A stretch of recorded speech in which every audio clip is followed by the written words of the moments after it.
Bismillah, alhamdulillah, salatu salam, rasulullah, sallallahu alaihi wasallam. Assalamu alaikum wa rahmatullahi wa barakatuh. My name is Tara Khalid. I'd like to welcome to our program here at Sharjah Media Corporation, getting closer to Allah, getting to know your Lord. And we hope and we pray to Allah that everyone who views these programs is getting some benefit from it, and that it becomes a means of conveying the message of Allah subhanahu wa ta'ala to those who are downtrodden, who are suffering under various conditions globally, and that becomes inspiration and motivation for them to turn to Allah for the relief from their condition. And that ultimately the real success is in striving to love Allah above and beyond all of this world and everything in this world. And that, of course, is a challenge for us, isn't it? To love Allah more than we love anything in this world, and to seek His pleasure and His mercy, believing ultimately our real success is in this process. And the means and methodology is described for us in the Quran and the way of Muhammad bin Abdullah sallallahu alaihi wasallam until the Day of Judgment.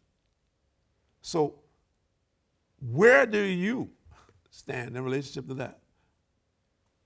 Yes, I'm talking about the viewer. Well, whoever's looking at this program right now, where do you stand in relationship to what I just said? Ask that question of yourself. I ask myself, I'm not pointing the finger at you. Where do we stand in our relationship with the love of Allah? Does the love of Allah inspire us to overcome adversity? Does it inspire us to be fair and just under all circumstances? Does it support us in being truthful and people of honor when we are faced with the biggest challenges? We ask ourselves these questions. And sometimes maybe we won't like the answers. Does the love of Allah permeate from my person in a manner that has an impact on others? Do I impact others because of my love of Allah in a positive manner? And this is a huge challenge, if you think about it. And how many of us really consciously are aware of this or have this concern? And if we do we maintain it? Is it a 24-hour, 7-day-a-week thing? Or is it this, like, for a few minutes, okay, I have this consciousness, oop, blink, I flipped the switch, I'm somewhere else now. I've tripped out to another world. And why I'm saying this, because the Prophet Muhammad ﷺ, Allah subhanahu wa ta'ala gave him a heart like no other human being. Gave him the ability to impact the hearts of people like no other human being. The concern for all of humanity like no other human being. So much so that he was called the mercy for humanity, Rahmatul Alameen, the mercy for the worlds. That if we understand who he was and his concerns and his efforts, then we will begin to understand the dynamic that he represented, and that dynamic for every single human being who chooses to follow the path of truth and righteousness. That without prejudice, discrimination, because we can find that his companions came from many different backgrounds, sizes, shapes, colors, languages, societies, tribes, as example. And that he spoke openly and clearly against anyone who maintained the mindset of the times of un-Islam, the time when there was no Islam, the un-Islamic behavior. He will remind them of your behavior is like the times of ignorance, the un-Islamic era. So where do we today? Regardless of the assault on Islam. The assault on Islam actually gives us a huge opportunity to convey our message, to show the opposite of what is being portrayed by whomever. And we say ultimately, this is a trick from Satan to lead people astray, to make people hate Islam, hate the Muslims, even to the point of attacking the Muslims. Just think about it. Why would you want to attack someone for wearing clothing and you want to attack someone who doesn't wear clothing? Think about that. Which one is more, has the strongest impact on society? Which one is more dangerous? Someone with clothing? As an example, I'll give you a simple example. If you just think about it, which does more harm in a society? A person without clothes or a person with clothes? Just we look at something very simple that we're finding happening globally. There's a kind of ignorance that we don't think about. One side is promoting nakedness. The other side is promoting moderation. Where is our thinking? Is that logical? So Allah has given us a huge opportunity to promote the love of humanity above and beyond the acts that men commit. It is a huge challenge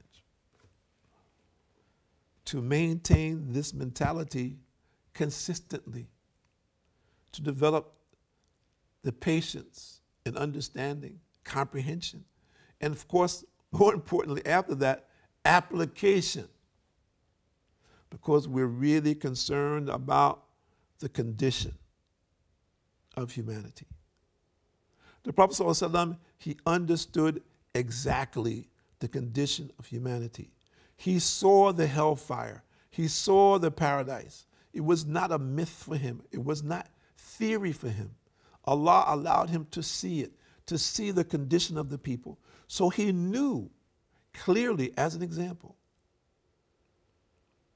that when he saw a person who was committing evil acts and deeds in this world, that if that person did not get this message clearly and change his evil ways, that he would end up in one of these precarious positions in the hellfire and eternally.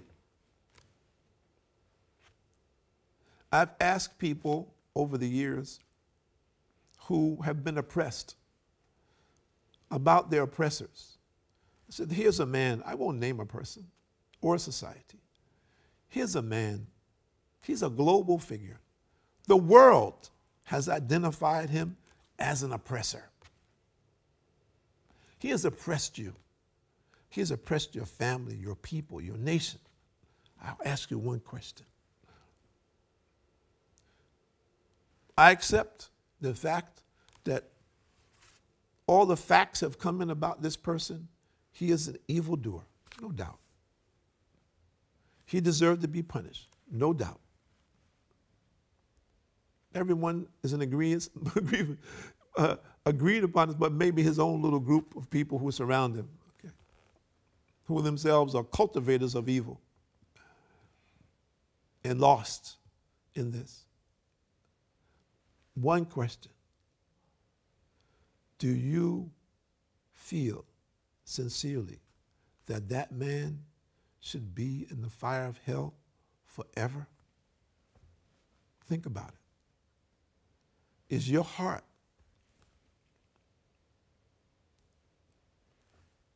in the condition that you don't have any semblance of mercy, that you wish that person forever to be in hell? Sure, you might say, yes, let them burn some, maybe 100 years, 200 years, 1,000 years, let them burn for all that he's done, let him burn. But forever, think about it, forever. And this is what we're facing. If we, the Muslims, do not overcome the challenges that we're facing in today's world and overcome it with the love of Allah, meaning that we ourselves do not become a mirror for this truth to the best of our abilities, so that people can see clearly the distinction between truth and falsehood, that Islam is truth, the world that people are following is a folly, that under all circumstances, I accept Allah's decree, whatever it might be. Under all circumstances, I'm committed to the assistance to Allah's creation, because I know this is what Allah loves. I know this is what Allah wants from me. That when I speak, I want to speak that which Allah is most pleased with, not what comes from me. So we want to mention those oft repeated verses. Alhamdulillahi Rabbil Alameen. All praise is due to the Lord of the worlds, the most beneficent, the most merciful. Meaning he who only shows mercy. The true mercy is with Allah. That ultimately I submit myself in my belief to Allah in this. I am satisfied in this belief. I am satisfied in attempting to encourage others or motivating them to come to this reality before the angel of death takes their souls. People says, well, brother, this is noble, but people make choices. Says, yes, we make choices, but we have the responsibility of offering them good choices. The good choices will relieve us of the pain of this world and will give us the victory in the hereafter. So we want those choices, we want those actions, establishing the worship, believing in Allah, worship Him as He has ordained for us, praying 5 times a day, fasting in the month of Ramadan, refraining from being involved in interest, lying, cheating, stealing, murder, as an example, assisting others as often as we can, as this being a path to truth and righteousness. For me, that in helping someone, I am helping myself. That this is a path that I get benefit from. The person will get benefit from whatever it is that I am able to avail of him, but Allah will give me benefit above and beyond that. I believe in that. Not hoarding. Well, you know, I need this for myself, and if I give to you, then I won't have. So we must relate these things to the society in which we live. The challenges what we face may be complicated sometimes, but we ask Allah to do what? To simplify them. And Allah can simplify it. He says, yeah, but you know, brother, but. I say, yeah, you say this. I turn to Allah, but I'm not seeing what I want. Do you believe? Where is the relationship of your belief? How long is it? Is it just short term? You want push button remote control results? Is that what you're saying? Do you think your relationship with your Lord is like that? You can just say, you ask it, He will give at your whim. Does that make sense? Or what is our real intention?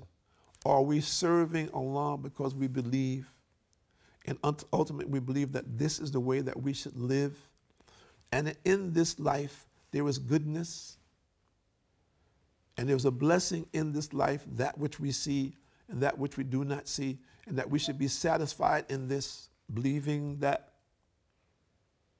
ultimately Allah will give us the true success, and that this temporary existence is limited. So ask yourself, where do you stand today in your relationship with your Lord? What are you doing on a daily basis to prove that you love Allah? I can remember when we were non-Muslims. We believed in Allah, but we didn't take any steps.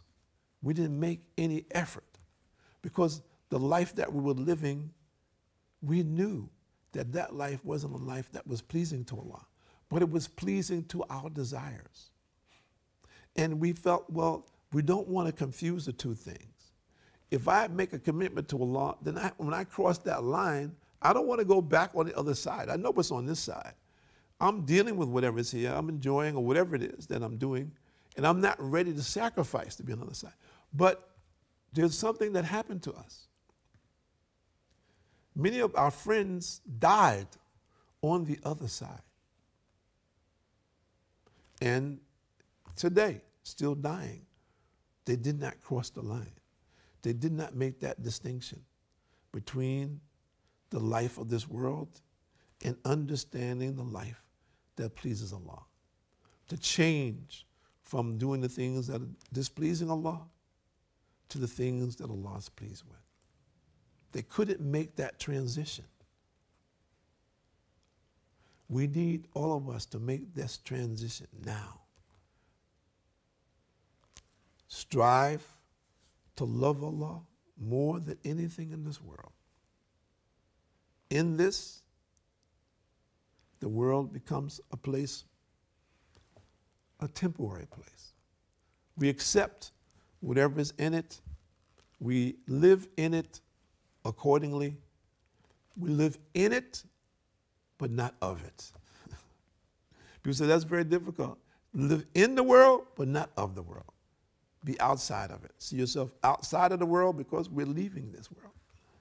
To not be obsessed by it or oppressed by it. My name is Tariq Khalid. I'd like to thank you for joining us here at Sharjah Media Corporation on getting closer to Allah, getting to know your Lord. And we hope and we pray that by Allah's mercy and graces, that someone's heart is open to this truth, and they will be guided to the truth in the straight and narrow path, and that the love of Allah is infinite, and that they will enjoy this, and ultimately, Allah will grant them paradise.